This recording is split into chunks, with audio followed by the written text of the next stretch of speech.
আলহামদুলিল্লাহ। এই যে আসলে মাদ্রাসার কিছু কাজ করেছি এ সপ্তাহের ভিতরে।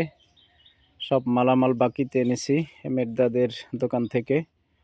এই যে এই ফ্লোর পাকা করেছি।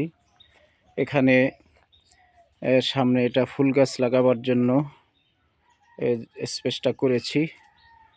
এই যে ঘরের ফ্লোর পাকা করেছি ইনশাআল্লাহ। এই যে দরজা, এই যে ঘরের ভিতরটাও ফ্লোর পাকা করেছি। আসলে পানি দেওয়া আছে। এই এখন অনেক কাজ বাকি, যেমন পিছনের বেড়াটা দিতে পারি নাই।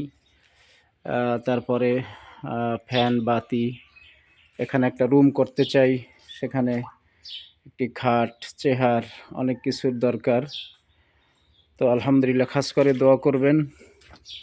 এখন শুধু আমার এটাই জীবনের শেষ স্বপ্ন যে মাদ্রাসাটা প্রতিষ্ঠিত হয়েছে।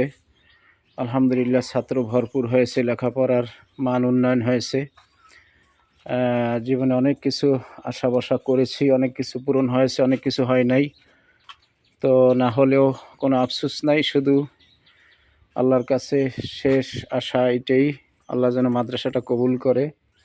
মাদ্রাসা প্রতিষ্ঠিত হয়েছে এটা দেখে যেন দুনিয়া থেকে বিদায় নিতে পারি। এবং যারা আপনারা দান করেছেন, আপনাদের দানের উসিলায় এই মাদ্রাসাটা প্রতিষ্ঠিত হয়েছে।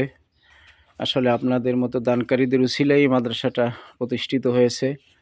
আল্লাহ যেন আপনার দানের উসিলায় এই মাদ্রাসা, আপনাদের দানের উসিলায় মাদ্রাসাকে কবুল করেন এবং আমাদের সকলের নাজাতের উসিলা হয়ে যায়।